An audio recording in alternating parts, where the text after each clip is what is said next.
In the late 1980s and throughout the 1990s, Meg Ryan was the undisputed queen of Hollywood, a cultural icon whose effortless girl-next-door charm and infectious smile turned every script into box office gold.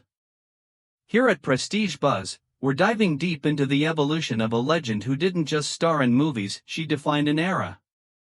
Born Margaret Mary Emily and Hyra in Fairfield, Connecticut, she originally pursued a career in journalism at New York University, taking commercial gigs only to pay her rent.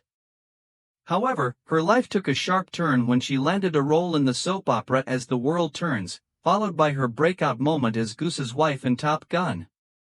By 1989, her legendary performance in When Harry Met Sally, particularly the iconic deli scene, officially crowned her as the face of the romantic comedy genre. For a decade, she was a symbol of reliability and warmth, forming a cinematic partnership with Tom Hanks that audiences adored, while her real-life marriage to Dennis Quaid seemed like a Hollywood fairy tale. If you're enjoying this deep dive into Hollywood history, make sure to like this video, subscribe to Prestige Buzz, and hit that bell notification so you never miss an untold story from the silver screen.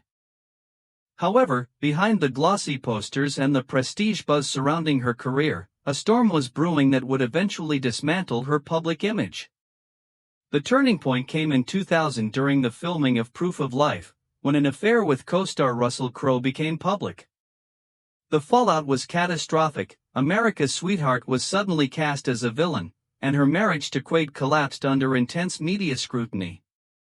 At 64, Ryan now reflects on that period with a sense of disappointment rather than rage, specifically regarding how she felt abandoned by Crowe as the narrative spiraled out of control. She felt that while she became a punchline and a social pariah, others involved moved on untouched.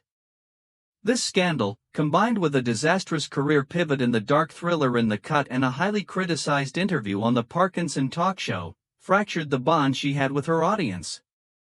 The industry that once worshipped her began to distance itself, and the pressure to maintain her youthful image led to relentless public speculation about cosmetic surgery, which further alienated her from the natural persona she had built. In Hollywood, the prestige buzz can turn toxic in an instant, and Ryan found herself at the center of a cruel conversation about aging. Casting directors no longer saw the girl from Sleepless in Seattle, they saw a woman trying to fight the inevitable, and the offers began to dry up. During this era, she also dealt with private health struggles, including chronic arthritis, which made the physical demands of film sets even more grueling.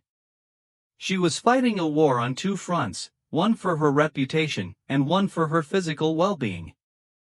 In the years that followed, Meg Ryan chose to step away from the Hollywood machine to find peace on her own terms. She traded the chaos of Los Angeles for a quieter life in New York and Montecito, focusing on raising her children, Jack and Daisy, and reclaiming her identity away from the cameras. Rather than chasing her former stardom, she transitioned into directing and producing, reclaiming her voice with films like Ithaca and her 2023 return to the rom-com genre, What Happens Later.